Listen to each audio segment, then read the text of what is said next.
Assalamualaikum warahmatullahi wabarakatuh. Alhamdulillah rabbil alamin wa bihi nasta'in wa nusalli wa nusallim wa nubarik ala nabiyyina Muhammadin wa alihi wa sahbihi ajma'in wa ba'd. Ikhwani wa akhwati fillah, di hari-hari yang mulia ini kita melanjutkan pembahasan dari kitab Umdatul Fiqh dalam pembahasan muamalat, masih pada pembahasan rukun dan syarat sah jual beli, yang sudah masuk pada pembahasan tentang syarat rukun syarat al-mabi', objek jual beli, dengan perkataan muallif wala yajuzu bai'u ma'dumin. Fadhal Syekh. Bismillah, qala al-muallif rahimahullah wala yajuzu bai'u ma'dumin lam yukhlaq wa lam yujad wa hadha mujma' alayhi fil jumlati li'annahu majhulun aw ghairu maqdurin ala taslimihi.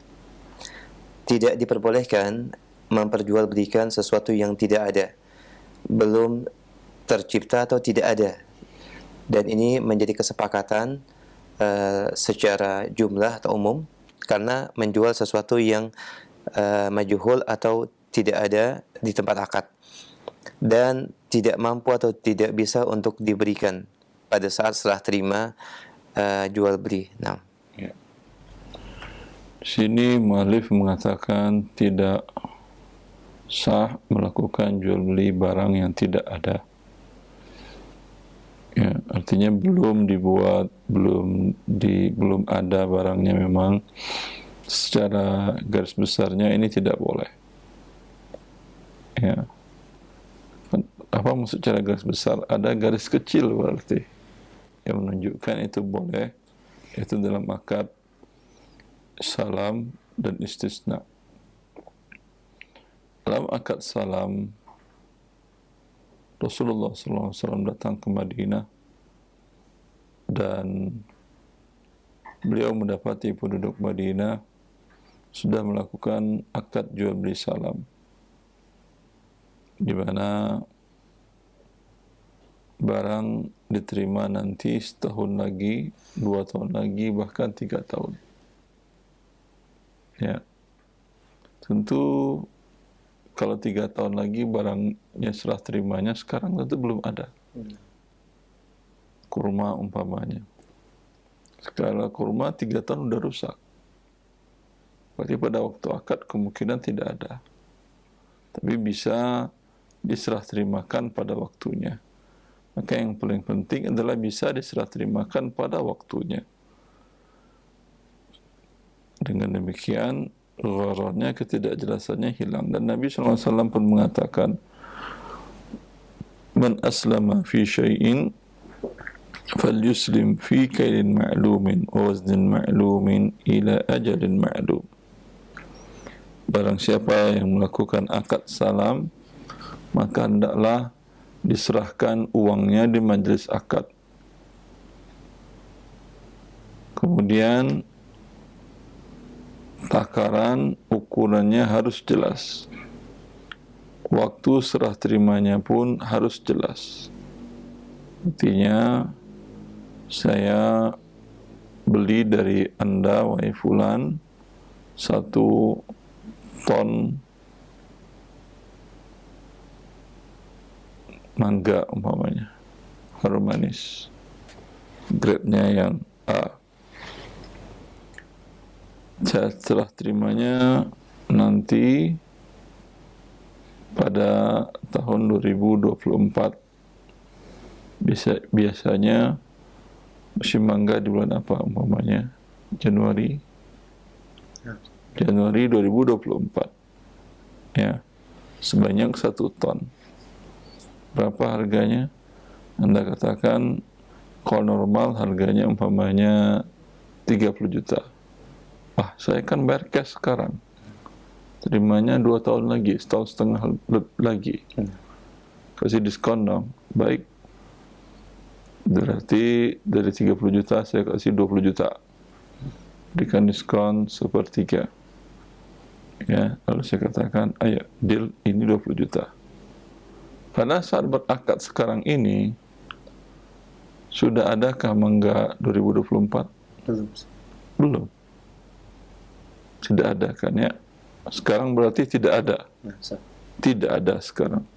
Tapi pada waktunya nanti akan ada dan akan bisa diserah terimakan. Diperkirakan pada Januari itu pada musim mangga. Saya memang tidak punya kebun mangga, tapi saya bisa beli dari para pengumpul di beberapa pusat daerah sentra pusat mangga yang besar di sekitar Pulau Jawa umpamanya. Jelas itu? Ini karena itulah muallif mengatakan fil jumlah. Maaf, syarih mengatakan fil jumlah. Ya. Tapi kalau umpamanya jual belinya ya tidak dengan salam, tentu harus ada barangnya. Yaitu umpamanya saya beli kacamata. Barang sedang tidak ada kacamata yang minus atau plus. Dia katakan siap. Dia cek matanya sekian, siap. Kemudian dia beli di tetangganya. Ini tidak boleh, karena barang tidak ada pada dia. Ini yang dimaksud dengan barang yang tidak ada tersebut. Tapi kalau si penjual mengatakan memang tidak ada seukuran mata kamu, umpamanya plus berapa biasanya? Plus 1,35 umpamanya. Yang ada plus 1,2. Ini kami bikinin dulu ya. Kalau bikinin dulu, besok datang ambil. Ya. Ini berarti pada saat transaksi belum ada kan barang. Ya. Ini boleh. Walaupun belum ada. Karena dia akan buatkan. Baik. Lanjut. Qala al-mu'allif rahimahullah kalladhi tahmilu bihi amatahu fil mustaqbali lima sabaqa aw ma tahmilu bihi syajaratahu Syajaratuhu. نعم ما تحمل به شجرته مستقبلا وهذا مجمع عليه لما روى مسلم عن النبي صلى الله عليه وسلم أنه نهى عن بيع الثمر سنين. Kalladhi seperti seorang budak yang akan mengandung janin pada masa yang akan datang, atau buah-buahan atau pohon yang akan muncul buahnya pada masa yang akan datang, maka ini disepakati tidak diperbolehkan, sesuai dengan hadis diriwayatkan oleh Imam Muslim dari Nabi Sallallahu Alaihi Wasallam bahwa sesungguhnya beliau melarang jual beli buah-buahan yang akan berbuah di tahun yang akan datang. Wala yajuzu. Yakfi Syekh. Taib. Nah. Ya. Muallif memberikan contoh apa yang dimaksud dengan jual beli yang belum ada, yang tidak boleh itu. Kalau dengan spek tadi boleh. Adalah umpamanya seorang mengatakan, ini saya punya budak. Seorang mengatakan saya punya budak. Budaknya cantik atau budaknya kuat. Karena yang penting kalau budak itu kan kuat untuk bekerja. Ya, budaknya, ibunya ini kuat untuk bekerja. Lalu dia mengatakan, kalau lahir dari janinnya nanti, kapan lahirnya saya jual kepada kamu. Oh iya, bagus. Tapi bayarnya sekarang. Akad mengikat. Ini kan gharar. Ya, bisa jadi nanti tidak lahir-lahir atau lahir dalam keadaan cacat. Ya, bukannya membantu pekerjaan, malah menambah beban bagi pembelinya. Ya, berdasarkan larangan sebelumnya tadi. Atau dia mengatakan, pohonku ini, pohon manggaku ada 100, jual kepadamu buahnya ya sebanyak 1 ton. Ya, perkiraan kurang lebih segitu sih hasil panennya. Ini aku jual kepadamu 1 ton dengan harga 20 juta. Ya, tidak boleh. Lalu apa bedanya dengan tadi? Ya, kalau tadi saya jualnya dengan spek, saya belinya dengan spek harum manis. Kemudian serah terimanya Januari 2024. Merkes di depan sekarang. Itu boleh, namakan dengan salam. Kalau ini kenapa tidak boleh? Karena pohonnya sudah tertentu dan ini gharar.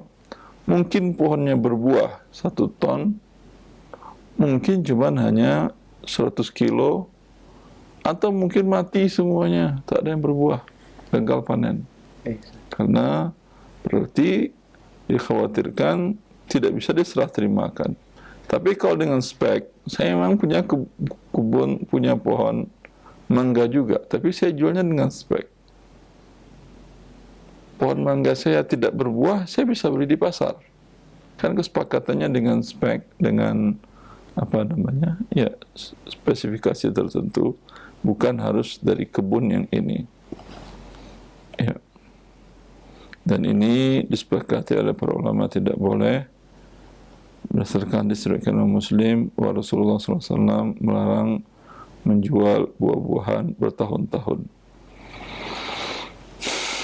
Ya. Lanjut. ولا يجوز بيع مجهول الصفة أو المقدار عند المشتري ولو كان موجودا لأن ذلك غرر وجهالة تؤدي إلى تضرر المشتري غالبا. وقد روى مسلم عن أبي هريرة رضي الله تعالى عنه عن النبي صلى الله عليه وسلم أنه نهى عن بيع الحصى وعن بيع الغرر. Dan tidak diperbolehkan. Taib. وذهب بعض أهل العلم إلى أن بيع مجهول الصفة أو المقدار صحيح إذا كان موجودا ويمكن تسليمه وللمشتري الخيار إذا رآه لأنه حينئذ لا يكون بيع غرر وهذا هو الأقرب. Dan tidak diperbolehkan. نواصل. وذهب بعض. لا قلت أنت ما ترجمت. طيب. من هذا من الأول ولا يجوز بيع. Dan tidak diperbolehkan menjual sesuatu yang tidak diketahui sifatnya atau ukurannya oleh pembeli walaupun barang itu ada, karena li'anna dzalika gharrun wa jahalah, karena itu akan mengandung gharar dan ketidakjelasan, dan juga memberikan kemudaratan bagi mushtari, bagi pembeli ya secara ghalibnya, secara kebiasaannya. Dan diriwayatkan oleh Imam Muslim dari Abu Hurairah radhiyallahu taala anhu bahwa Nabi sallallahu alaihi wasallam melarang dari jual beli hasah, yaitu kerikil yang dilempar dan berjual dengan gharar. Wa dhahaba ba'du ahli ilmi, dan sebagian ahli ilmi berpendapat atau berpandangan bahwa menjual sesuatu yang tidak jelas, tidak diketahui sifatnya atau ukurannya, dibenarkan apabila ada barangnya dan memungkinkan untuk diserah terimakan. Dan bagi pembeli adanya hak khiyar apabila dia telah melihat barang tersebut, karena pada saat itu tidak lagi menjadi gharar, dan ini yang lebih dekat, lebih diunggulkan. Lebih kuat. Ya. Kemudian muallif mengatakan tidak juga menjual barang yang tidak jelas. Lalu syarih menjelaskan tidak sah menjual barang yang tidak jelas sifatnya, spesifikasi tidak jelas, ukurannya tidak jelas bagi pembeli, walaupun barang ada. Tapi ini akan jadi tanda tanya. Barang ada tidak jelas bagi dia bukan berarti gharar, bukan menjadi terlarang. Ya. Seperti umpamanya rumah, jual beli rumah, batu batanya mungkin nggak tahu dia, apalagi pondasinya mungkin nggak tahu, tapi barang ada. Ya, kalau barang ada, dia tidak tahu, harusnya sih tidak ada masalah. Artinya, ini secara sebesarnya masalah gharar. Apakah menyandung gharar atau tidak? Sama juga orang menjual buah-buahan dengan onggokan. Nanti akan ada jelaskan mu'allif dengan onggokan. Satu onggok ini 5.000, 10.000, 10.000, terong memantul dalam ember di onggok. Ya, mungkin kalau ditanya beratnya berapa, saya nggak tahu, kata si penjual. Tapi kalau kamu mau timbang, silahkan bawa, cari timbangan bawa. Tapi ini harga 10.000. Apakah ini gharar? Tidak, kan jelas barangnya. Masalah dia tidak tahu timbangannya itu kan tidak menjadi gharar, karena barang jelas. Ya, ukurannya jelas, umpamanya sekitar 7 biji, 7 buah terong tadi. Ya, ini jelas, walaupun tidak tahu ukuran tidak ada masalah. Di sini kemudian mu'allif mengatakan akan menyebabkan mushtari mendapat mudarat. Kalau mendapat mudarat dia karena ketidaktahuan, iya, tapi berarti dia tidak, artinya dia tidak ngerti kalau umpamanya jual beli dengan seperti itu, ya, ibunya nyuruh beli 3 kilo, diambil aja 1 ember 5.000, murah bu, 5.000 cuma 3 kilo. Kata ibunya, ini enggak sampai 3 kilo nak, ini cuma 7 on. Ya, idal mudarat dia dari ibunya. Ya, akan tetapi kesalahan bukan pada akadnya, kesalahan daripada si pembelinya.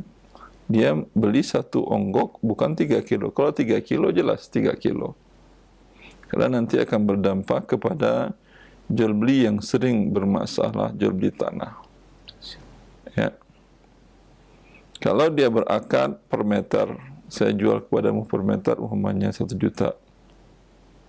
Ternyata ketika lalu dia bilang, ini di atas surat, apalah nama suratnya, SK, apa nama suratnya, girikah nama suratnya, atau sertifikat sekian, 2.000. Berarti kali 1 juta, 2 miliar. Ternyata dihitung kurang atau lebih. Biasa itu terjadi. Wallahu a'lam apa penyebabnya. Mungkin ngitung meterannya turun naik kan beda. Dia mungkin bisa tarik lurus dengan turun naik kan beda. Ya. Kalau tanah umumnya turun naik, meterannya ikut turun naik, jadi panjang dia. Kalau dia ukur lurus tentu berbeda. Wallahu a'lam apa penyebabnya. Ya. Yang jelas biasanya jarang-jarang ketemu angka yang sama. Biasanya ada deviasi, ada perselisih, ada selisih sampai terkadang 1%, 2%, 3% terkadang daripada yang ada di surat. Apakah ini akan menjadi gharar? Kalau akadnya per meter, ia jadi gharar. Tapi kalau dia mengatakan, saya jual kepadamu tanahku ini, batasnya di sana, itu sudah aku gali dan sudah aku pondasi. Tuh lihat teman kamu ada tiangnya. Batasnya di sebelah utara sudah ada tiangnya. Ya, itu lurus semuanya Pak, lurus, tidak bengkok-bengkok. Yang di sini udah, atau sudah di pagarnya lah. Ditanya berapa Pak meterannya? Kalau di suratnya 2.000. Tapi saya nggak tahu. Yang jelas itu yang saya jual. Kurang lebih nanti 2.000 itu saya tidak jadi urusan. Berapa Pak jual? 2 miliar. Dia nggak jual per meter. Ini nggak ada masalah. Masalah dia tidak tahu ukurannya, itu ghararnya sedikit. Karena gharar bila mutlak diharamkan, orang nggak bisa hidup. Dan diriwayatkan oleh Muslim bahwa Nabi melarang jual beli dengan lemparan batu dan jual beli gharar. Jual beli lemparan batu yang dilarang itu adalah dia mengatakan, si penjual mengatakan, aku jual tanah ini kepadamu, ya, lebarnya itu sampai batas jalan, tapi panjangnya berapa belum kita tentukan, sejauh lemparan batu aku ini, ya, kujual kepadamu seluruhnya sampai jatuh batu di mana titiknya itu seharga 2 miliar. Seharga 2 miliar. Ini yang gharar. Bisa jadi lemparan batunya kuat sehingga pembeli untung. Bisa jadi tangannya lagi sakit, lemparan batunya dekat sehingga pembeli rugi. Ini yang akan menjadi mudarat. Ini yang dimaksud oleh Nabi SAW. Adapun dia mengatakan, aku lempar batu dulu ya. Bismillah, lempar, jatuh ke sana. Coba kamu lihat. Oh iya, tandain. Tandainya titik lah itu jatuh. Ah, itu 2 miliar aku jual. Boleh? Boleh. Tahu ukurannya berapa meter? Tidak tahu. Itu enggak urusan saya. Tapi kan kamu jelas ini dari sini sini jalan. Masalah ukurannya kamu hitung sendirilah. Kamu panggil tukang ukur, kamu bayar, ya, segitu ukurannya 2 miliar. Ya. Maka gharar adalah kasus berkasus yang terkadang dahulu jadi gharar, sekarang tidak. Atau umumnya begitu. Ya. Karena semakin maju teknologi, semakin gampang mengungkap sesuatu yang tidak jelas di masa sebelumnya. Ya. Dan sebagian para ulama mengatakan jual beli yang barang tidak jelas speknya atau ukurannya, tidak jelas spek, ini mungkin lebih repot lagi, ya. Sebagian barang elektronik, mobil umpamanya, bisa Anda jelaskan spek pistonnya, tali remnya, ada tali rem? Ada. Wallahu a'lam, motor yang ada tali rem. Kalau mobil, ya seperti itu. Hal yang detail sekali itu tidak bisa dijelaskan speknya. Speknya biasanya secara umum mobil baru, yang penting jalan. Ya, kalau umpamanya mobilnya listrik, spek-spek umum sajalah, yang detail sedetailnya tidak bisa lah. Apakah itu menjadi majhulus sifat? Iya, majhulus sifat, tapi yang dimaafkan. Karena kalaupun Anda ingin minta, saya ingin minta laporan detail mobil, si perusahaannya bisa mengeluarkan. Perusahaan X mengeluarkan dengan serinci-rincinya, jenis bahan bajanya, perimbangan besi, nikel, segala macam, sekian. Tapi ente malah pusing. Enggak paham antum seperti itu, bukan itu ya. Bukan Anda, bukan mekanik, dengan istilahnya mungkin enggak paham. Ya, yang penting spek secara umum, penting dia jalan, bisa tahan selama sekian tahun dipakai, ya, mesinnya tidak rusak bila semua maintenance-nya dijaga, udah.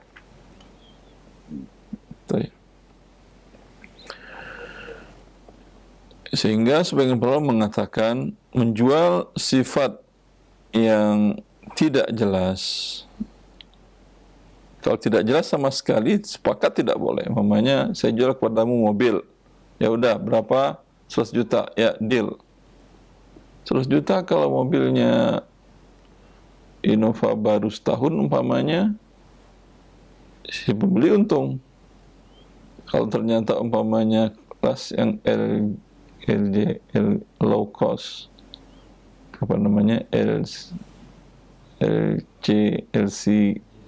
LGGC, tentu ya sudah 1 tahun 100 juta berarti kemahalan. Harusnya umpamanya 75 atau 80.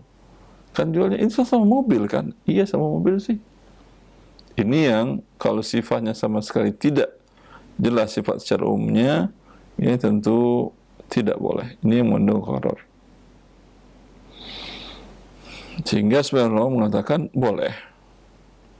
Ya, bila barangnya ada, bisa dia lihat, ya, dan bisa dia serah terimakan. Namun pembeli, ya, ada hak khiyar pada saat dia melihat nanti. Pada saat dia melihat, sehingga gharornya menjadi tidak ada, menjadi hilang. Dan ini pendapat yang lebih kuat. Dia mengatakan, saya jual kepada kamu mobil MPV, mereknya apa, perusahaan apa, disebutkannya perusahaannya ini, umpamanya keluaran perusahaan ini, dia sebutkan, ya, kondisi umumnya bagus sih, baru setahun pakai. Ada juga bisa cek di di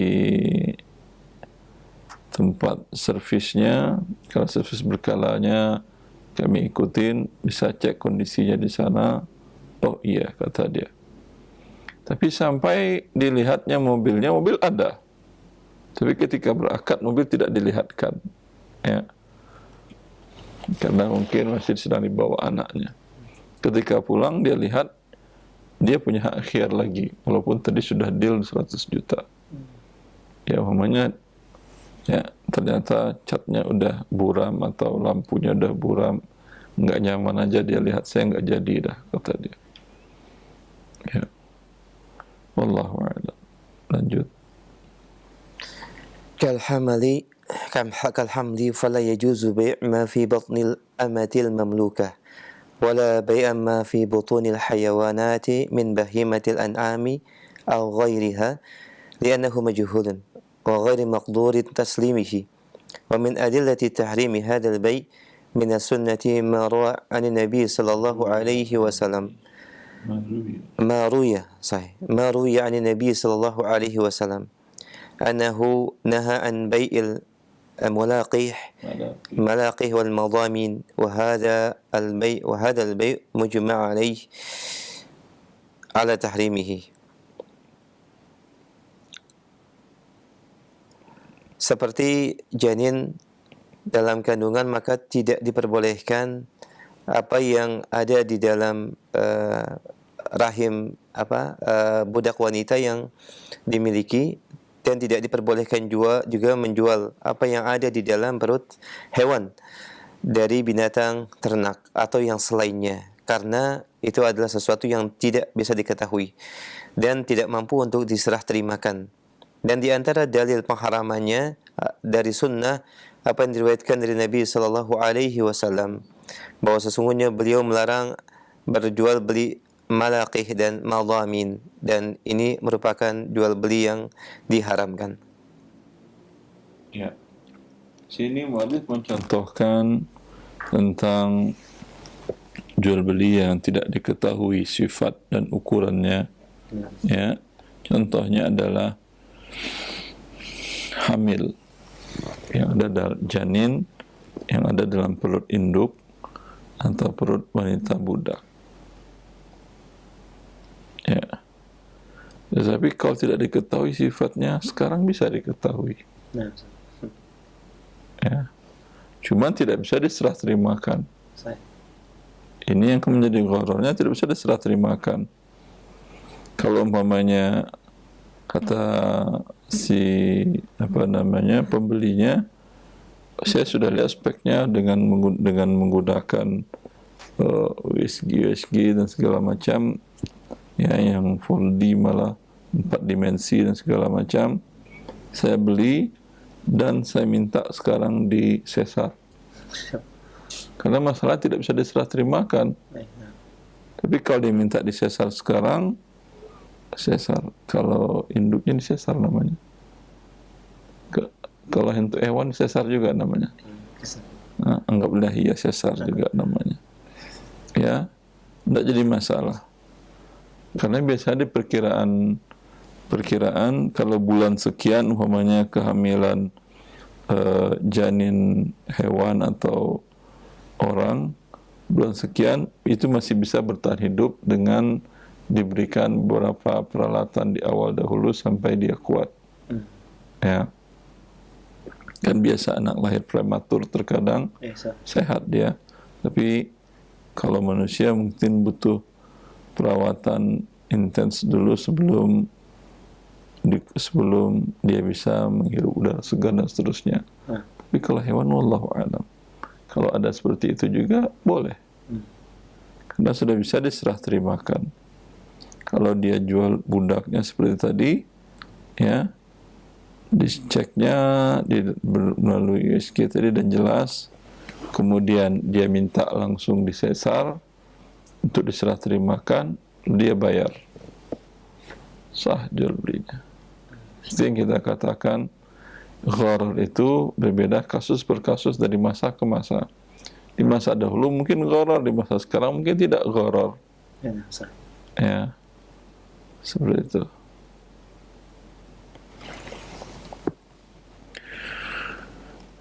Ada seperti dalilnya Rasulullah melarang yang kalau menurut gharar tadi janin itu adalah bai'il malakih, jual beli al-malakih yang masih di dalam jantan. Ya, dia biasa menjualkan, kata dia, ini jantan, sehari saya jual spermanya, tapi sperma tidak diambil. Sehari saya jual spermanya, ya, umpamanya 10 juta. Karena umpamanya kudanya kuda mahal. Ya, kudanya kuda mahal, sehingga kalau sudah lahir, ya, itu harganya mahal sekali, mungkin bisa ratusan juta baru lahirnya. Sehingga yang dijualnya adalah spermanya 1 hari. Ini gharar. Bisa jadi terjadi perkawinan dengan betina milik dia, bisa jadi tidak. Terima saya dulu diperjualbelikan. Tapi sekarang ini tidak menjadi gharar lagi. Biasa orang-orang mengambil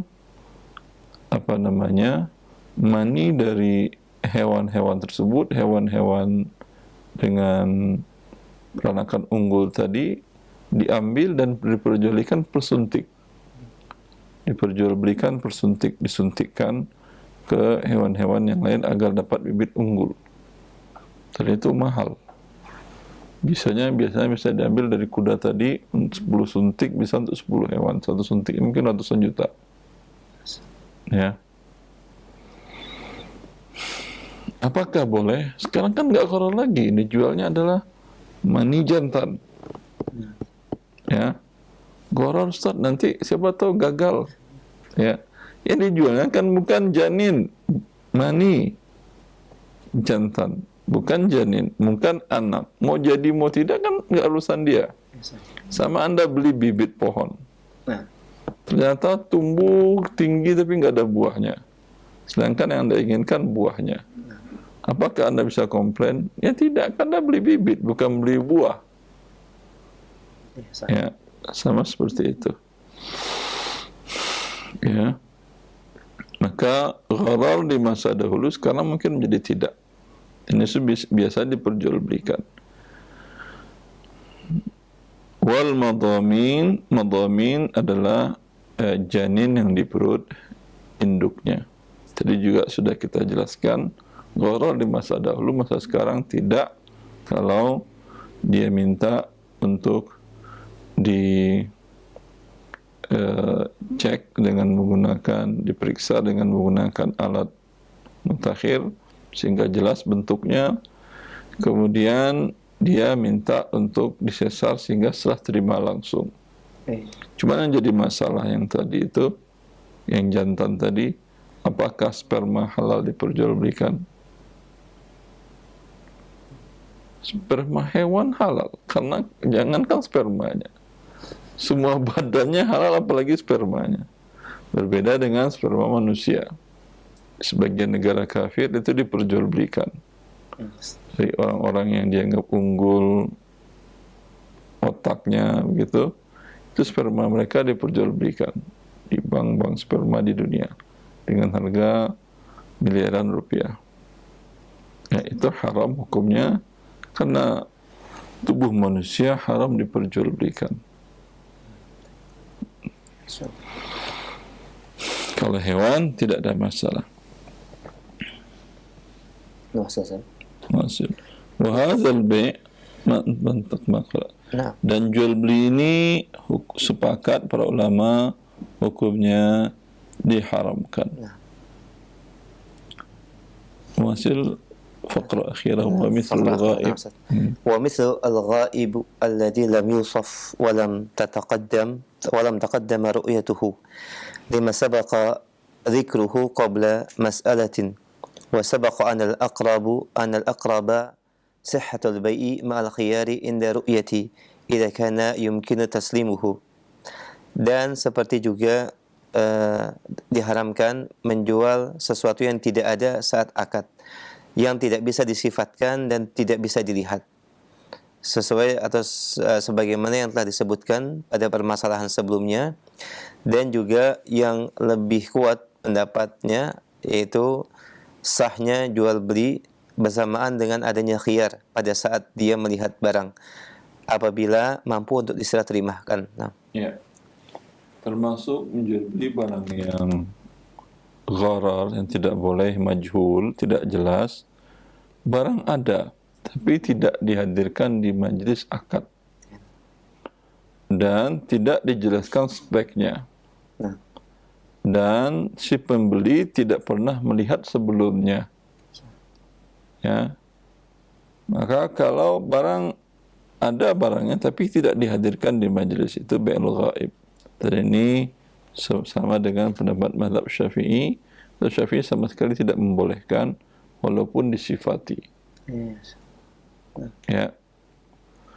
Tapi mazhab Maliki ya mengatakan, mazhab Hambali mengatakan bila tidak dihadirkan tetapi dijelaskan speknya, umpamanya saya jual kepada Anda umpamanya mobil mereknya ini, Avanza umpamanya, keluaran tahun sekian, warnanya ini, dan seterusnya, dia jelaskan secara rinci, ya, sah jual belinya. Nah. Atau dia pernah lihatnya atau bahkan pernah minjam. Nah. Pernah makainya juga dia. Udah test drive dia dulu semuanya. Ya. Dia bertemu,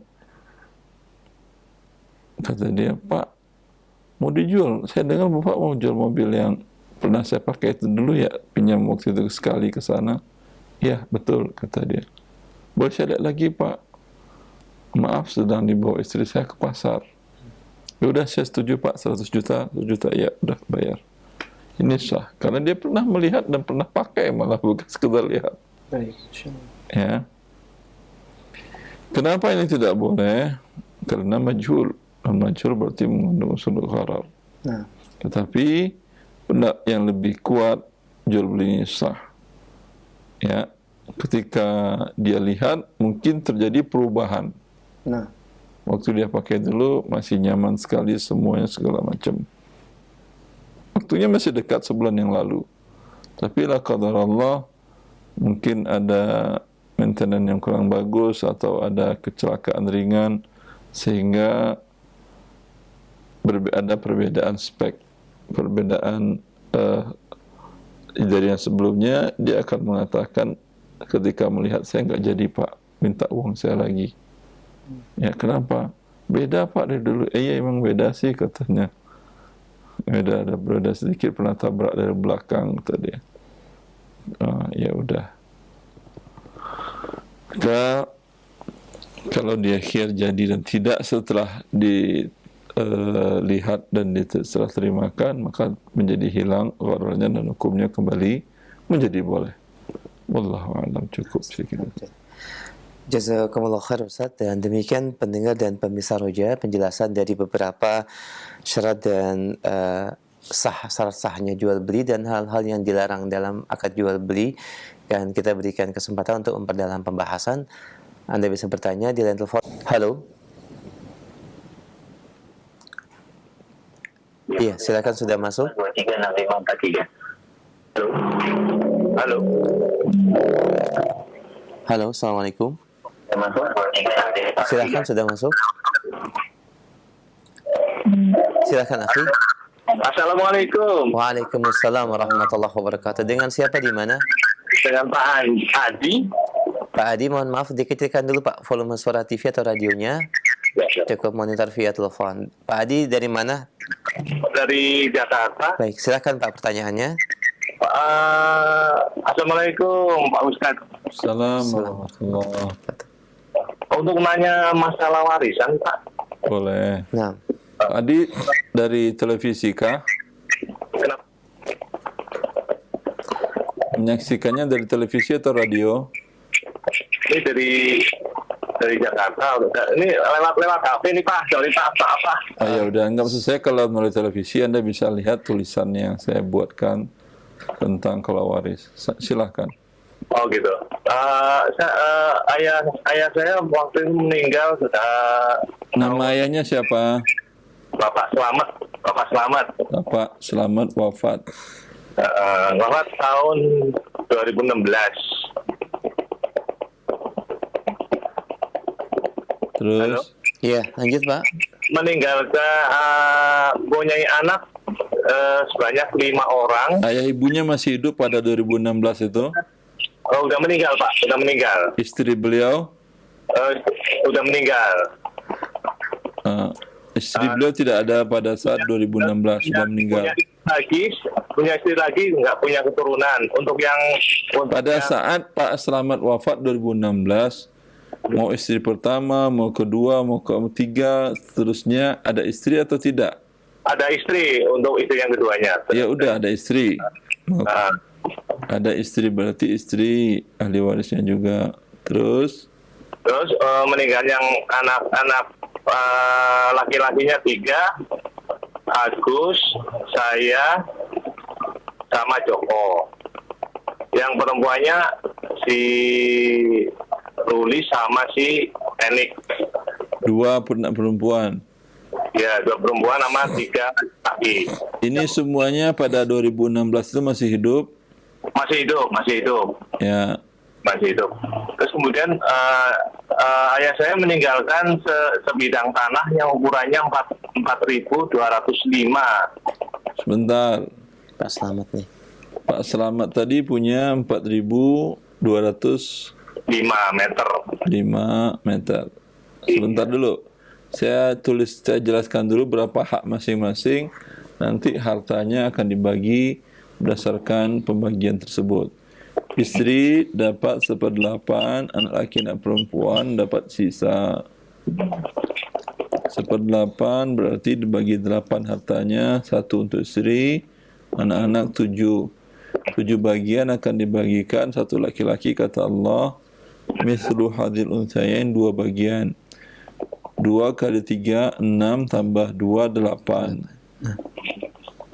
7 bagian akan dibagikan ke 8, ada pecahan, maka 8 dikali 8 sama dengan 64.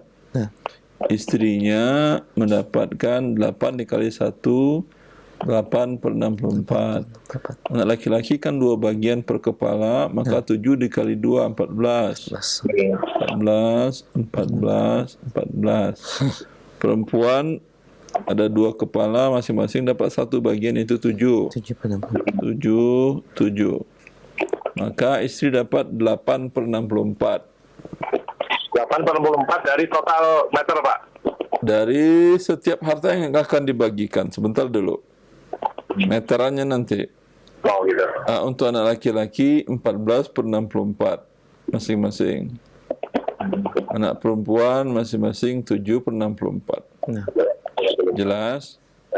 Ini tanah tentu tidak bisa dibagi 64. Ya, karena yang bagian depan, yang bagian tengah, bagian belakang, samping, kiri, kanan itu akan berbeda harganya. Maka dia kalau tidak ingin dijual hanya dibagi berdasarkan saham saja. Oh begitu. Istri dapat saham 8/64, dan laki-laki saham 14/64 dari setiap bidang bagian depan, belakang, tengah. Oh gitu. Ya, umpamanya dibangun di atas tanah tadi bangunan disewa orang selama waktu 10 tahun dengan harga umpamanya 10 miliar. Ya, 10 miliar ini dibagi 64. Oh gitu. istri dapat 8/64 kali 10 miliar. Anak laki-laki dapat 14/64 kali 10 miliar dan seterusnya. Begitu juga bila ada resiko, masing-masing membayar sesuai dengan haknya masing-masing. Bila ada umpamanya anggota ahli waris yang ingin membutuhkan uang tunai, kan umpamanya ini tanah 2005 meter di daerah mana Jakarta? Daerah Bekasi. Ya, itu kalau main besar 4.205 meter. Umpamanya mereka bilang sayanglah mau dijual, ya kita nggak tahu ke depan mungkin anak cucu kita butuh lahan tersebut, ya sehingga tidak dijual. Tapi istri mengatakan ibu kalian ini umpamanya dianggap ibu tiri umpamanya. Iya betul. Ibu tiri kalian ini kata dia butuh amal soleh yang banyak, umur dah tua, mau dekat ke Allah, mau berwakaf, mau sedekah, mau apa, ya saya jual aja dah saham saya 8/64. Dinilailah tanah itu 4.205 meter tadi umpamanya keluar angka 40 miliar. Berarti 8/64-nya berapa itu? Umpamanya keluar angka umpamanya 6 miliar. Ya, umpamanya. Maka terserah siapa di antara 3 anak laki-laki tadi yang bisa bayarin. Sehingga saham yang membayarin naik menjadi 8/14/64.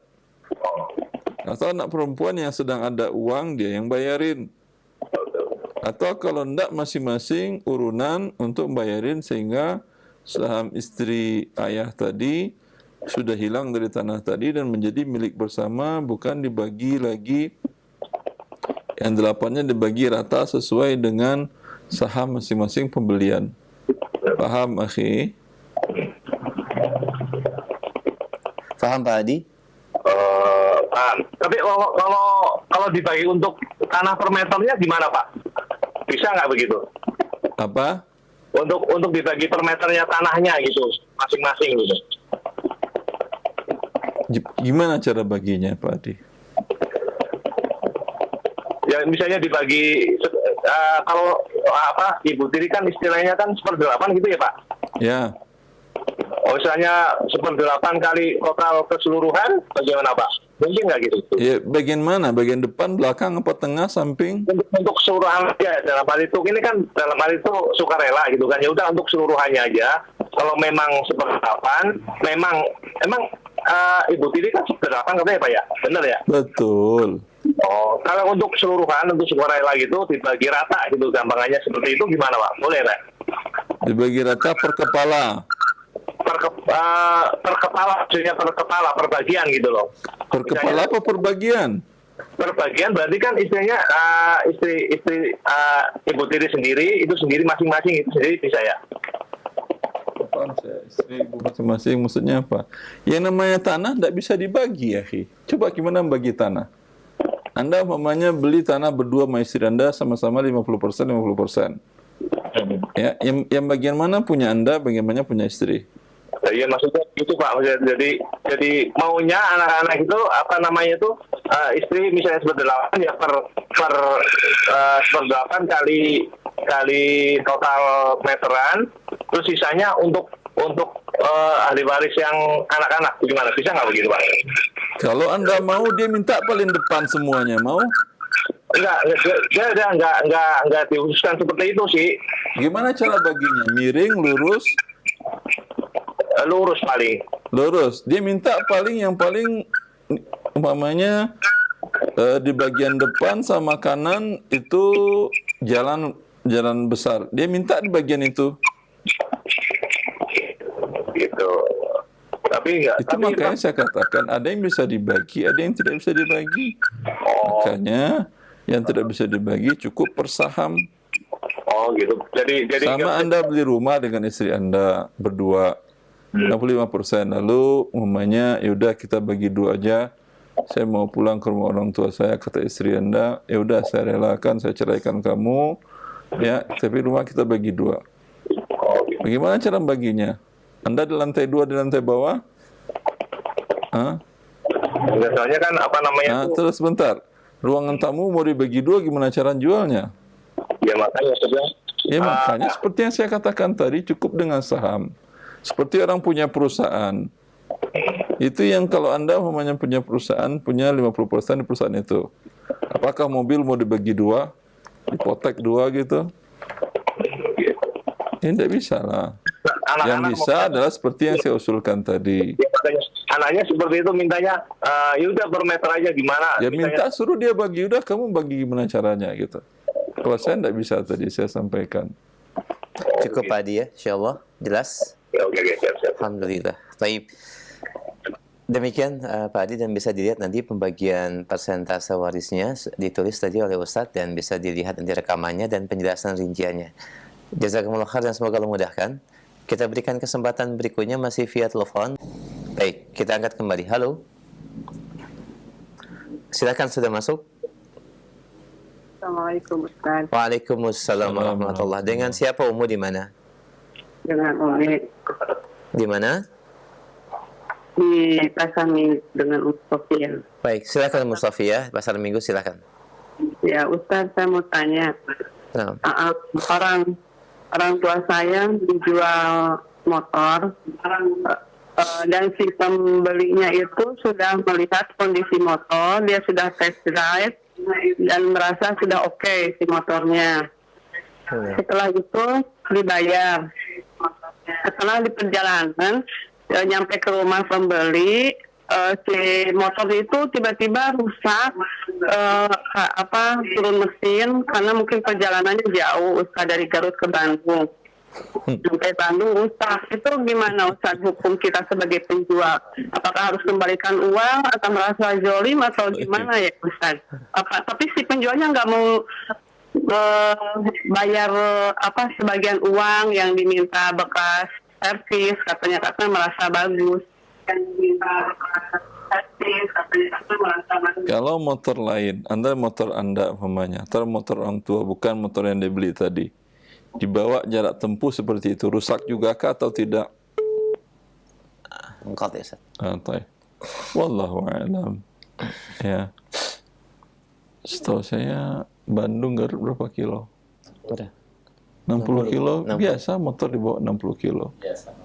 Biasa. Nah, Bahkan 400 kilo, 800 kilo, bahkan sampai ke Mekah pun ada orang Semarang yang bawa motor sampai ke Mekah. Ya. Biasa. Kalau dia bawa 60 kilo rusak, turun mesin, itu berarti motornya kondisinya tidak baik. Tidak baik. Lalu kalau umpamanya si pembeli redo, tanpa kompensasi selesai. Tapi kalau pembeli minta selisih perbaikan, ya cara menghitungnya bagaimana? Ditanyakan kepada expertise atau kepada appraiser ini atau ke bengkel yang ngerti cara ngitung harga. Ini kalau kondisinya awal sebelum rusak berapa? Umpamanya dia katakan 10 juta. Kalau kondisi rusak ini harganya berapa? 7 juta. Berarti selisihnya adalah 30%. Ya. Ini pembeliannya tadi adalah 10 juta, rusak 7 juta. Kalau beli normal, kalau tahu bahwa ini rusak berapa? Umpamanya kondisinya itu tidak terlalu bagus, itu berapa? Umpamanya dia katakan 8. Berarti dia harus kembalikan kompensasinya sepertiga dari 8 itu. Ya, paham cara menghitungnya? Saya kira antum nggak paham. Tapi nggak apa-apa, pelan-pelan. Itu namakan dengan arsyul jinayah di dalam mazhab Hambali. Kalau para ulama mazhab yang lain tidak. Itu langsung saja ditanyakan kepada ahlinya, ini berapa kerusakannya, dan dia kalau sudah dibayar cash dikembalikan selisih kerusakan itu. Kalau dia mau. Cukup, insyaallah. Dia kembalikan mobilnya, dia bayar selisih kerusakan itu. Motornya tadi. Jazakallah khair. Demikian Ibu Sofia di Pasar Minggu, semoga jelas ya, tadi sempat terputus dan Ustaz telah menjawab, insyaallah menjadi pencerahan. bagi yang bertanya. Barakallahu fiik. Kita angkat kembali penanya yang ketiga. Baik, silahkan. Assalamualaikum. Waalaikumsalam warahmatullah. Dengan siapa di mana? Abu Ihsan di Jakarta. Silakan akhi, silakan. Bertanya Pak Ustaz. Assalamualaikum Pak Ustaz. Assalamualaikum. Abang saya namanya Budi, meninggal dunia Untuk Budi wafat 2021. berapa? 2021. 2021. 2021. Di saat beliau meninggal, kedua orang tuanya sudah meninggal. Ya. Ada istri satu, tidak punya anak. Tidak punya anak. Tidak punya anak. Suami Anda tidak, maaf, Budi tidak punya anak dari istrinya ini. Tidak punya anak. Ya. Dia ada saudara, satu abang, dua adik. Adiknya satu laki, satu perempuan. Satu saudara laki-laki, satu saudari perempuan. Saudara laki-laki dua. Taib. Dua saudara laki-laki, satu saudari perempuan. Iya. Kandung semuanya ini. Kandung. Satu ayah, satu ibu. Ya. Nah, itu gimana hitungan warisnya Pak Ustaz? Ya. Terus yang kedua, seandainya istrinya tidak membagi dan sudah kita sampai, bagaimana tanggung jawab kita sebagai yang mengerti tentang ahli waris ini Pak Ustaz? Syukran jazakallahu khairan. Allah barik fiik. Khair. Ya, pembagiannya adalah istri karena tidak punya anak yang meninggalnya, maka mendapatkan 1/4. Lalu sisanya untuk asobah. Asobahnya di sini ayahnya sudah wafat, dan kalau tidak punya anak tidak ada cucu begitu. Kemudian pindah kepada saudara-saudarinya. Seperti ini namanya kalalah, seperti yang dijelaskan oleh Allah dalam surah An-Nisa ayat 176. Maka mereka mengambil sisa saudara-saudarinya. Pembagiannya 4, 1, sisanya 3. Yang saudara laki-laki mendapatkan 2 bagian. 2 kali 2, 4 tambah 1, 5. Maka 3 akan dikalikan untuk 5 bagian. Ada pecahan sehingga 5 harus dikali 4 menjadi 20. 5 dikali 1, istri dapat 5/20. Saudara laki-laki dapat 2 bagian, 3 dikali 2, 6. 6. Saudari perempuan 1 orang, 3 dikali 1 berarti 3. Ya. Harta budi dibagi 20 bagian. Baik tanah, rumah, kendaraan, uang tunai, emas, piutang, ya, itu dibagi tentu setelah utangnya dibayarkan dahulu semuanya. Dibagi, istrinya mendapat 5/20, saudara laki-lakinya dapat 6/20, kemudian saudarinya dapat 3/20. Ini ketentuan Allah dalam surat An-Nisa ayat 176 tentang kalalah. Dalam kasus umpamanya istri mendiamkan, tidak dia bagi, karena mungkin yang dia pahami yang dapat waris itu hanya bapak, istri, anak. Di hukum legal negara Indonesia seperti itu. Tapi Indonesia melegalkan juga hukum waris Islam. Dalam Al-Quran pembagiannya seperti ini. Ya, tinggal Anda sampaikan kepada istri budi tadi bahwa Allah membagikan harta budi dengan seperti ini. Bacakan surah An-Nisa ayat 10, 11, 12, 13 dan 176. Sana ada ketentuan hak istri bila suami yang wafat tidak punya anak. Dan juga di 176 Allah menjelaskan hak saudara 2 bagian dan saudara 1 bagian. Ya, ini dinamakan dengan sisanya. Sampaikan dengan baik, berarti 15/20 dari harta Pak Budi bukan milik istrinya. Besar 15/20 itu. 3/4. Haknya dia cuma 1/4.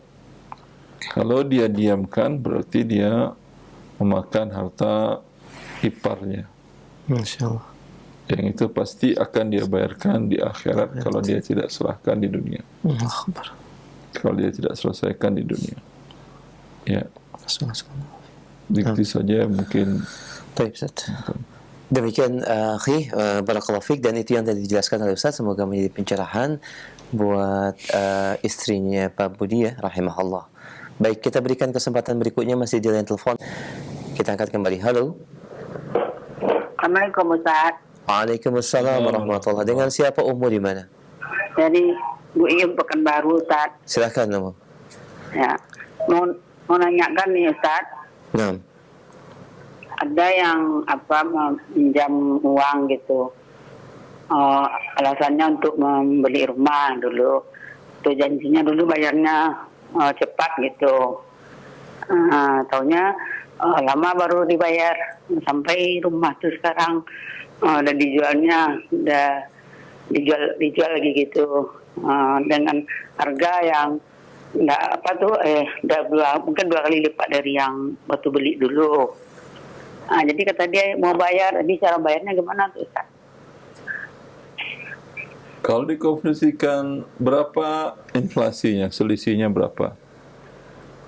Ada 100% kayaknya Ustaz. Dulu dibeli kurang dari 200, sekarang udah 300. Berapa tuh? Bukan belah belinya, rupiahnya Ibu. Kalau dikonversikan ke emas. Kalau tanah, ya kadang 5 bulan karena tanahnya strategis, naiknya cepat. Dulu tidak strategis. Ya. Kalau dikonversikan dengan emas, waktu Anda pinjamkan uang, itu berapa emas per gram? Nggak ingat pula, nggak tahu lah Ustaz. Tahun berapa dipinjamkan dan berapa nominalnya? Oh iya, dia dulu tuh 15 juta, jadi sekarang tinggal 5 juta lagi Ustaz. Gitu. Berarti 5 juta yang belum dibayar? Iya. Ya 5 juta lah yang dihitung. Gimana Ustaz? Yang diutang, yang dihitung itu 5 juta bukan 15. Ya, yang 5 juta lagi ya. Yang 5 juta. 5 juta ini dulu kapan, tahun berapa Anda pinjamkan ke dia? Nggak ingat pula tahunnya, tapi udah lebih 10 tahun Ustaz. Kalau lebih 10 tahun, 11 tahun, 15 tahun? Iya. 12 atau 13-an lah mungkin Ustaz. Tahun 2000 berarti? Iya, bukan 2000 berapa? 2014 mungkin Ustaz. Tahun atau berarti 2014. Tolong lihat Ihsan 2014 berapa emas per gram? Menyentuh 400.000 per gram. Di tahun 2014 per gramnya emas 400.000 rupiah. Berarti 5 juta dibagi 4.000 berapa Ihsan? 400.000. Berapa? Berapa Ustaz? 5 juta dibagi 400.000. 12. 400.000 12,5. 5 juta dibagi 400.000 12,5. Nah. Iya Ustaz. 12,5 gram. Nah. Sekarang minta ke dia 12,5 gram emas. Emas per gram berapa sekarang? 900 ya. 900. Kurang lebih Ustaz. Kalau 900 berarti 900 kali 12,5 dikali 12,5 11.250 ribu 11 juta 11 juta 250. 11 juta. Iya. Iya. Oh gitu ya. Minta dia bayar 11 juta atau 5 gram. Oh iya. Karena ini inflasinya di atas 100%. Insyaallah. Iya. Jelas semua? Jelas insyaallah. Iya, ya Ustaz. Tapi kalau Anda mau dengan 5 juta, berarti Anda bersedekah selisihnya 6 juta. Iya, iya. Baik. Itu saja Umu. Iya, ya Ustaz. Ya. Nah, barakallahu fiik, jazakallahu Terima kasih banyak khair. Ustaz. Iya, jazakallahu khair. Allah barik fiik. Baik, kita berikan satu telepon kembali sebelum kami angkat dari chat WhatsApp bagi Anda yang ingin bertanya. Baik, kita angkat kembali. Halo. Silahkan, sudah masuk. Halo, Assalamualaikum. Waalaikumsalam warahmatullah. Dengan siapa Umu di mana? Dengan Umu Ali di Ciracas, Ustaz. Baik, silahkan Umu Ali. Ustaz mau bertanya, bagaimana kalau kita bekerja sebagai bagian teks ya Ustaz di suatu perusahaan? Bagian teks itu apa Ibu? Itu Ustaz untuk menghitung teks dari perusahaan itu. Pajak, Di bagian- Pajak maksudnya. Iya, maksudnya di pajak ya. Terus kan Anda menghitungkan pajak perusahaan Anda betul, ya misalnya dengan nilai real. ya enggak juga sih Ustadz. Ada yang real, ada yang itu Ustadz yang yang dirubah. Dan direncanakan Iya. atau dirubah. Ya kan pastinya perusahaan kan mempunyai orang pajak itu kan untuk mengubah pendapatan dari perusahaannya Ustadz. Supaya kan kita bayar pajaknya itu kan kecil. Ya, itu pengubahannya sesuai dengan aturan atau tidak, aturan perpajakan atau tidak. Oh ya tidak lah Ustadz, pastinya kan ada beberapa yang kita Ada sebetulnya yang bisa di tax planning, tax perencanaan pembayaran pajak, ya. dan legal itu menurut perpajakan, ya. Kalau itu tidak ada masalah, Oh gitu Ustadz ya. ya, Boleh ya. karena tidak melanggar. Tapi kalau dengan cara bukan tax planning, rinciannya saya tidak tahu, tapi kata teman-teman yang di konsultan pajak seperti itu.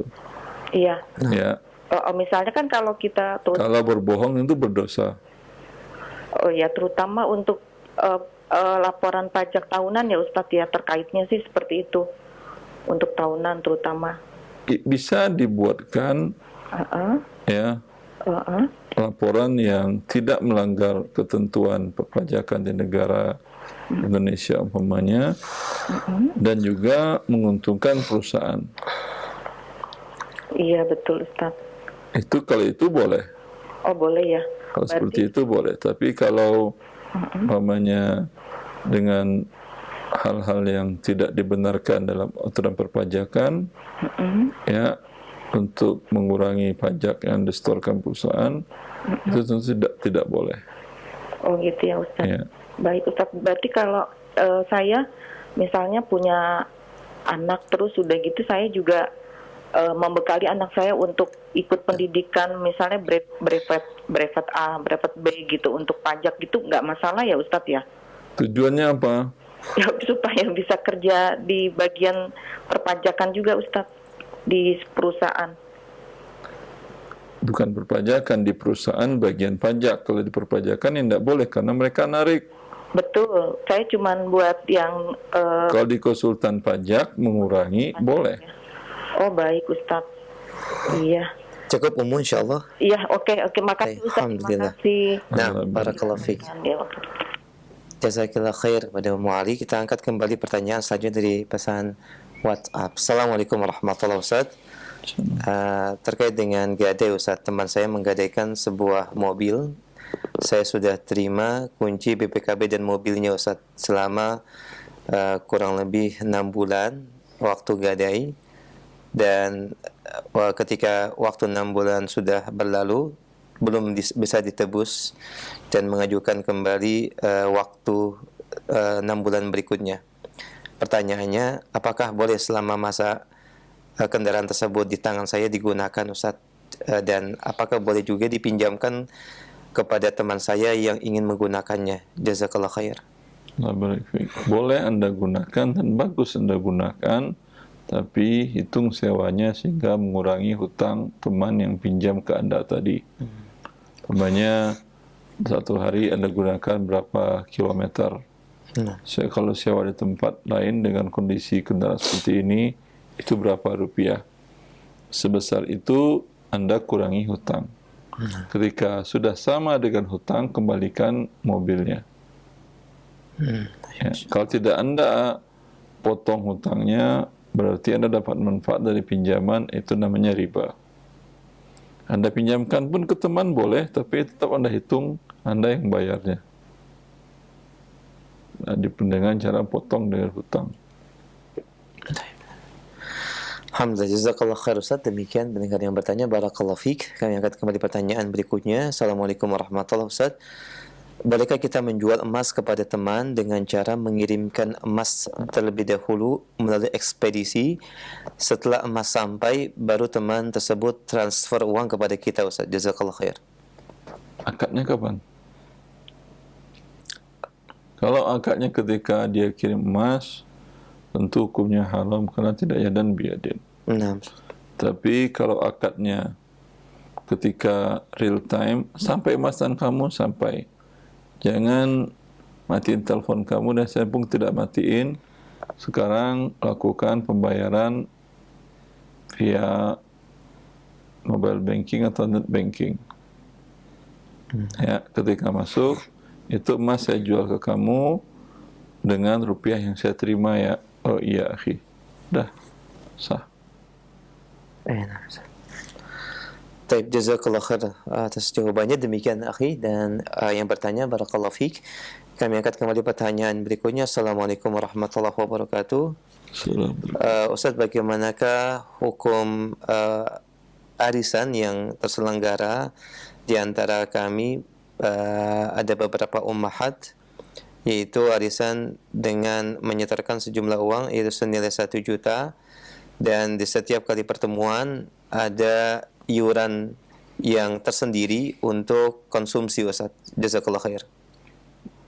Akad arisan, akad pinjam-meminjam. Bila tidak ada manfaat bagi penerima pemberi pinjaman, hukum asalnya adalah boleh dan bagus tentunya. Ya, akad yang baik dalam agama Allah Azza wa Jalla dan mendapat pahala bagi orang yang memberikan pinjaman tersebut. Ya. Lalu kalau ada manfaat seperti makan gratis, itu yang tidak boleh. Kalau dibuatkan iuran khusus untuk makannya yang tidak terhubung dengan jamuan dari pihak yang terima uang arisan, maka itu tidak mengapa dan bagus. Wallahu a'lam. Nah, jazakallah khair. Demikian pendengar yang bertanya, barakallahu fiik. Kami angkat kembali pertanyaan berikutnya. Assalamualaikum warahmatullahi wabarakatuh. Di salah satu masjid ada kepengurusan, yaitu DKM dan Muslimah. Ada pemasukan uang DKM dari sholat Jumat dan donatur dan kegiatan-kegiatan lainnya. Sedangkan divisi Muslimahnya pemasukannya dari kegiatan pengajian, ceramah, dan acara-acara kegiatan di internal Muslimah di masjid tersebut. Dana tersebut disimpan di bendahara. Kemudian pertanyaannya, apakah setelah masa jabatan divisi ketua Muslimahnya berakhir, uang yang ada di bendahara Muslimah boleh diambil oleh ketua Muslimah untuk dibagikan kepada anggota-anggota atau diberikan kepada yatim piatu dan fakir miskin, Ustaz? Jazakallah khair. Allah barik fiik. Ini tentu akad di awal orang berinfak tujuannya operasional. Kecuali dia mengatakan dibuat di situ, diinfak, kencelengan dijalankan. Ini kotak, sunduk, ini bagian yatim. Yang ini bagian operasional kegiatan. Yang ini untuk penyelenggara atau DKM. Ya, lihat aja lah nanti. Kalau DKM banyak uangnya, ayo dah bagi-bagi aja. Tapi biasanya pasti akan nol. Ya. Tapi kalau kemudian dia buatkan satu, kemudian dia lakukan semaunya, ini tidak boleh. Karena mereka akadnya amanah. Menerima amanah orang umumnya orang memberikan, masukin uang ke dalam kencelengan yang satu yang tidak ada perinciannya, mereka adalah untuk operasional kegiatan itu. Bila kegiatan sudah terselenggara masih ada kelebihan dana, berarti untuk kegiatan yang sama dengan itu. Kalau kegiatannya kajian, berarti dan surplus kajian ini karena banyak yang hadir umpamanya, ya, surplus setelah biaya operasional dikeluarkan, ya berarti untuk kajian yang lain lagi. Yang penting kajian, bukan untuk yang ngurusin kajian. Bagi DKM, bagi pengurus biasanya baik muslimah maupun yang DKM yang laki-laki, setahu saya mereka adalah volunteer, di mana mereka tidak ada akad digaji, tidak boleh mengambil apapun juga. Kalau Anda tidak punya waktu untuk menjadi volunteer gratis itu karena satu dan lain hal, mungkin butuh biaya untuk cari nafkah, membantu nafkah suami dan segala macam rumah tangga, atau ingin menambah nafkah untuk orang tua Anda, ya jangan ikut jadi pengurus di ummahat tadi. Alhamdulillah. Cukup aja hadir, dapat ilmu. Nah, sah. Baik. Jazakallah khair atas penjelasannya, Ustaz. Demikian pendengar yang bertanya, barakallahu fiik. Kami angkat kembali pertanyaan berikutnya terkait dengan warisan, Ustaz. Assalamualaikum warahmatullahi wabarakatuh. Nenek saya, semisal namanya Aisyah, memiliki anak 4 orang, 2 pria dan 2 perempuan. Di mana Ibu Aisyah ini meninggal wafat tahun 2005, dan salah satu dari 2 anak laki-lakinya wafat pada tahun 2010, Ustaz.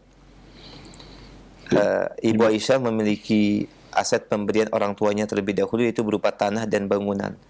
Bagaimanakah pembagiannya kalau asetnya tersebut mau dijual, Ustaz? Ketika Aisyah wafat, anaknya pasti lengkap kan ya? Nah, saya masih lengkap, Ustaz. Berapa laki-laki, berapa perempuan? 2 pria dan 2 perempuan.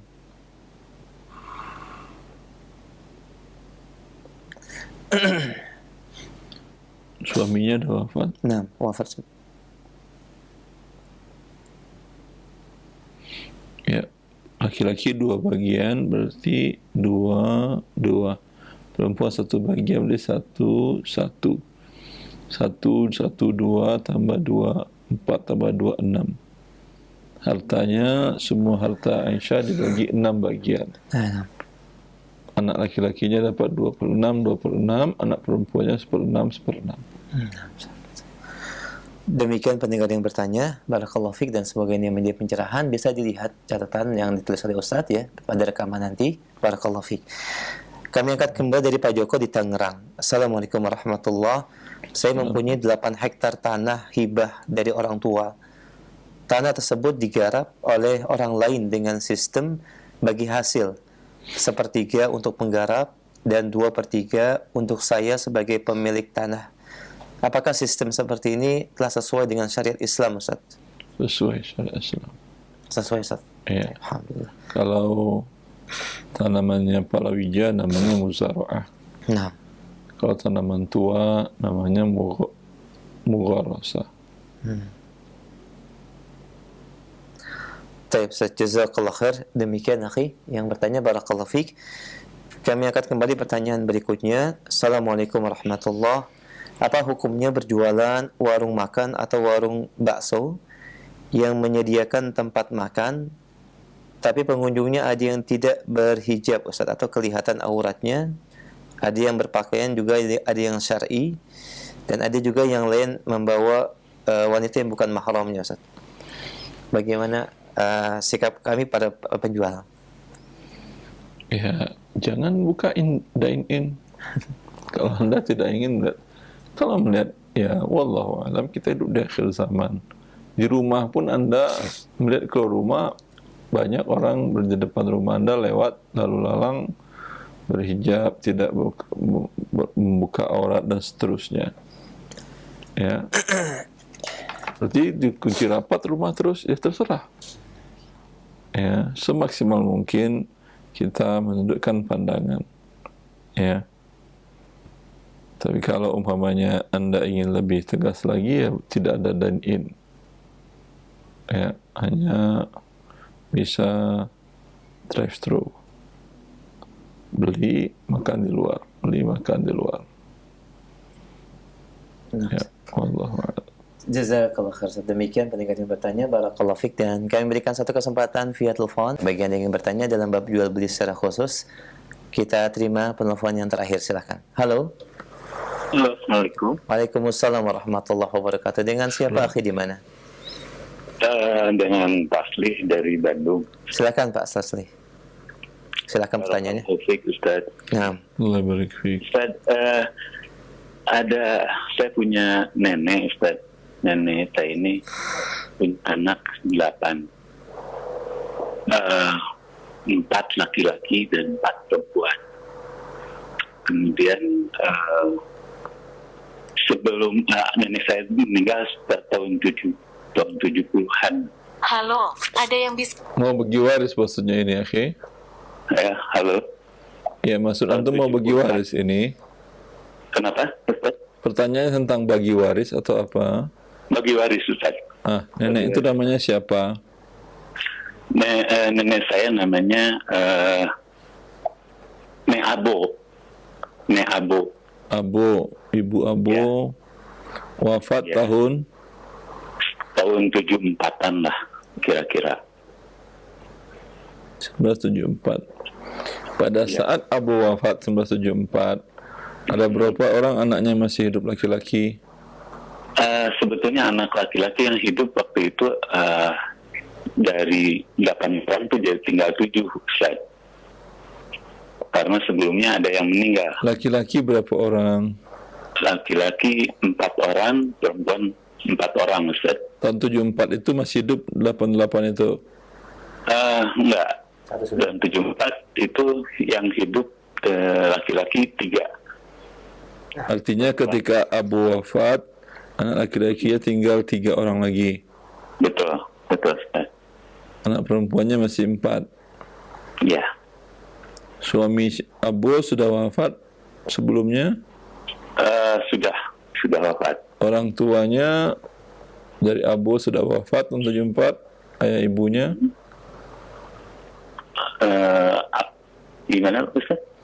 Ayah ibu dari Abu pada tahun 74 itu masih hidup atau sudah meninggal? Sudah meninggal. Sudah meninggal. Ya, berarti hak warisnya anak laki-laki 3 orang, anak perempuan 4, laki-laki dapat 2 bagian, perempuan 1, 4 tambah 6 dibagi 10 hartanya. Jadi 1/10 ya. Yang anak perempuan 1/10, laki-laki 2/10. Iya. Namun ini ada masalahnya begini, Ustaz. Sebelumnya itu ternyata mungkin karena ketidaktahuan, Ustaz, bahwa dari anak-anaknya yang sudah meninggal itu, dari yang 1 anak yang sudah meninggal itu, dia seakan-akan waktu itu merasa menerima warisan, sehingga sebelum ini dibagikan dia jual kepada yang ada, Ustaz. Dijual, kemudian sudah terjadi penjualan, dan sekarang ini mau dibagikan, Ustaz. Ketika mau dibagikan, kita ngelihat bahwa ini sebetulnya harusnya nggak kebagian nih, karena sudah terbagi, sudah terjual, sehingga kita semua sepakat cucu-cucunya udah kalau begitu kita sedekahkan aja kepada yang sudah meninggal ini. Nah, pertanyaannya apakah boleh disedekahkan seperti itu? Yang pertama itu. Jawabannya boleh. Anda semuanya menghibahkan kepada anak-anak dari yang saudara sudah meninggal, ya boleh. Nah, yang satu itu, yang kasus pertama itu. Yang kasus keduanya, sebelum meninggal ternyata Nek Abo ini berpesan kepada anak-anaknya bahwa warisannya itu minta dibagikan secara rata, tidak 1/2. Nah, apakah wasiat ini boleh dijalankan atau gimana, Ustaz? Nek Abo berwasiat, Allah berwasiat. Kata Allah, yusikumullah fi auladikum lidzakari mithlu hadzal unsayain. Allah mewasiatkan kepada kalian bahwasanya laki-laki 2 bagian, perempuan 1 bagian. Kira-kira yang mana yang mau Anda ikutin? Wasiat Abu atau wasiat Allah? Wasiat Allah. Ya udah. Berarti wasiat Abu tidak boleh diindahkan. Nah, kalau misalnya anak-anak yang lain itu memaksa untuk menjalankan wasiat Abu, itu gimana, Ustaz? Ya, Bu. Ya udah, mereka siap melawan Allah berarti. Oh, ya. Cukup Bapak. Insyaallah. Baik, cukup jelas insyaallah. Alhamdulillah. Jazakallah khair atas interaksi dan pertanyaan yang disampaikan, dan Ustaz telah menjawab. Insyaallah menjadi pencerahan buat antum dan keluarga. Barakallahu fiik. Dan ini pertanyaan kami terakhir di kesempatan pagi ini, dan sebagai ikhtitam Ustaz silahkan. Ya. Ikhwani wa akhwati fillah, kita sebagai makhluk diciptakan oleh Allah tentu sadar diri posisi kita sebagai makhluk. Ya, apa yang dikatakan pencipta kita, aturan yang dia buat dalam kitabnya yang mulia diturunkan kepada nabinya, itu yang kita ikutin, bukan apa yang disampaikan oleh seseorang yang lainnya. Sehingga kita benar-benar menjadi hamba Allah, menjadi budak Allah yang akan mendapat kebahagiaan di dunia dan di akhirat, bukan budak manusia lain atau hawa nafsu kita. Oleh karena itu, pelajari syariat Allah, pelajari kitab Allah, sehingga kita menjadi hamba Allah yang benar-benar mengikuti seluruh perintah dan aturannya. Semoga bermanfaat. Wallahu li taufiq wa sallallahu ala nabiyina Muhammad wa alihi wa sahbihi wa sallam. Assalamualaikum warahmatullahi